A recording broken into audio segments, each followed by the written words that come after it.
What is up, everyone? So glad to have you back for another episode of some really fun stuff. This week, I'm going to be exploring Spider-Man. So August 1st was National Spider-Man Day.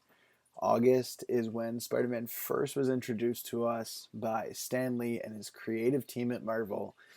And we've heard Stan Lee talk a lot about it over the years and how people didn't think Spider-Man was going to take off. And Spider-Man ends up being one of my favorite superheroes.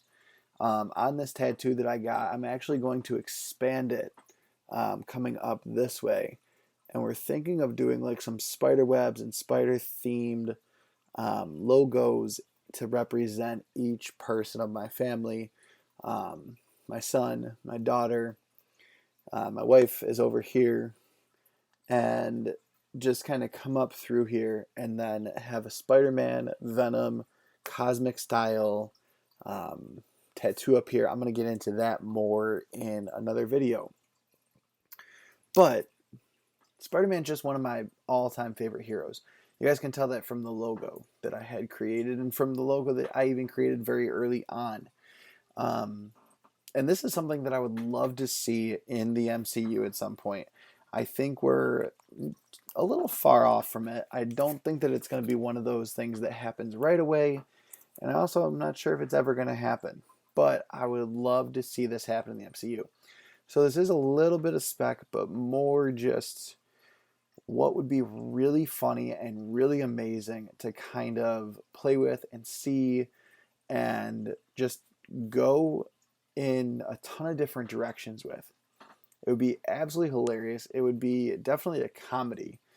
And it could be a Disney Plus show. It could be a whole bunch of different things. But for these two characters to be on the same screen together in any direction would be amazing in of itself. Before I get any further into this, why don't you guys go ahead and check out that intro.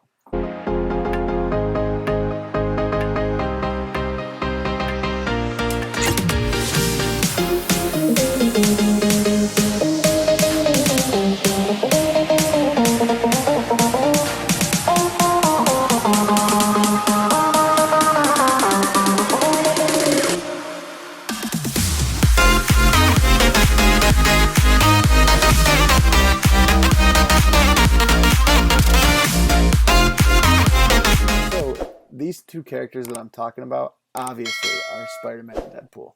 The bromance that Spider-Man and Deadpool have are amazing. It's so funny to read in the comics. It's so funny to have them interact with each other. So I picked up 3 books at a local comic festival that I went to a couple weeks ago, and I actually saved this video and making this video for Spider-Man, what I'm calling Spider-Man Week, but also for National Spider-Man Day.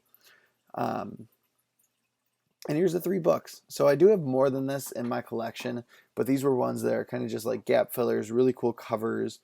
And they were dollar bin books. So not major keys, not major spec, just really cool books to have in your collection if you like the dynamics between Spider-Man and Deadpool. The first one is Spider-Man Deadpool number 6. And this cover is just really amazing. It's a cool cover. I love the logo that they went with for these books. Spider-Man on one side, Deadpool on the other, and it's basically just Spidey saying, "Shut up."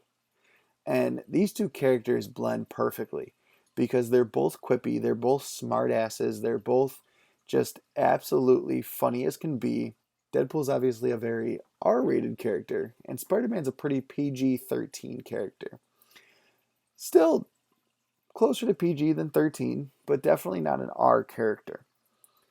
And it's really funny to see their dynamic in the comics. So this was just a really fun cover pickup.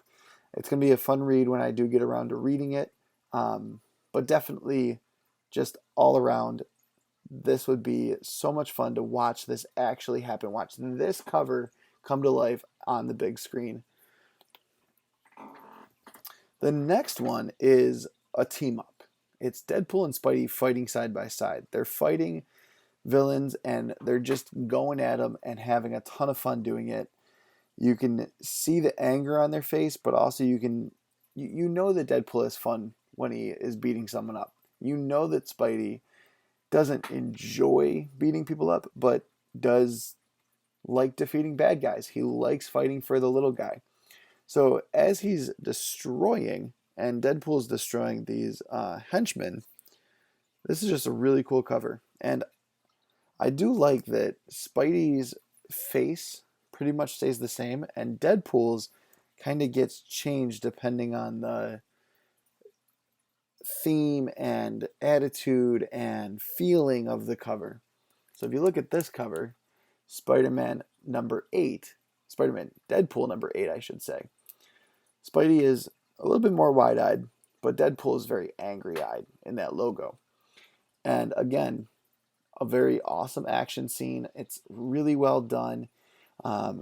You can tell that Kelly and McGinnis and Morales and Keith all really know these characters. The fighting styles are amazing. Spidey is just over himself, literally leg over arm. Deadpool is doing what he does best, taking on more than one guy at a time. And it's just an amazing and beautifully drawn fight scene.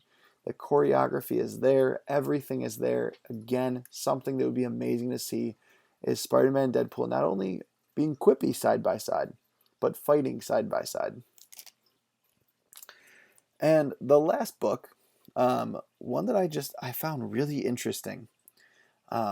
Again, don't know too much about it, but it is a really cool cover. The colors are amazing. The logo is really cool. The way that they do it is just wonderfully done.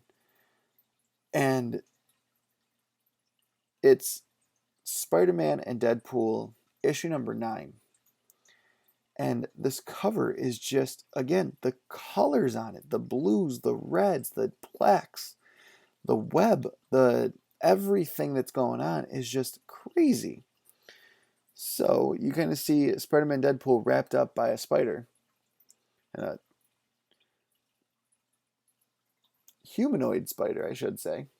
Female humanoid spider, which is well pronounced on this cover. And again, something really funny is watching these two go at it with each other once they get caught. Something that would be fun and could happen easily in the MCU. So I know it looks like I'm holding this cover upside down, but that is truly how it is. Them hanging upside down, her looking at them. It's just a really cool cover. So I will take this one out because I do want to learn a little bit more about it, and you guys can kind of learn with me.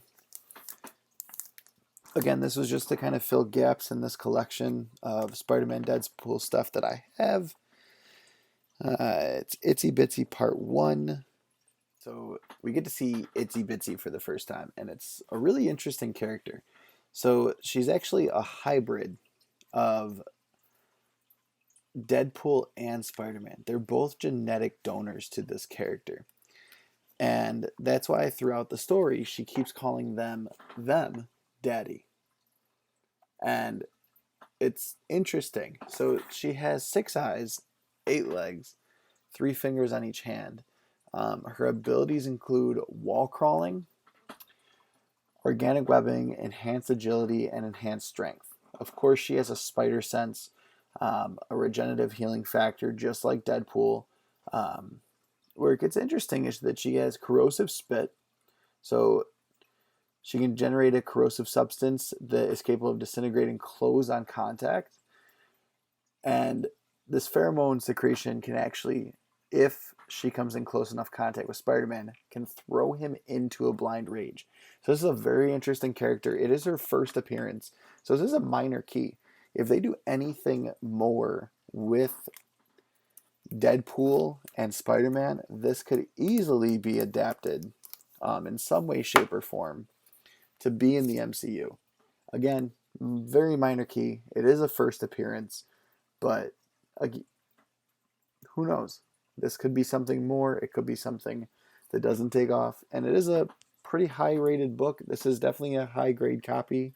I definitely say a 9.4, 9.6 all day. With a clean and press, it might even be a 9.8. So again, absolutely amazing characters. A very cool first appearance. And I hope that you enjoyed. we're going to be back tomorrow, same time, same place, 7 a.m. with another new video all about Spider-Man. Some really cool pickups that I got at that same comic festival that I've been saving to talk to you guys about. And I hope that you enjoy. Have a good one. As always, if you want to subscribe, please go up here. If you want to check out our latest video, you can go over there. A video just for you is right down here.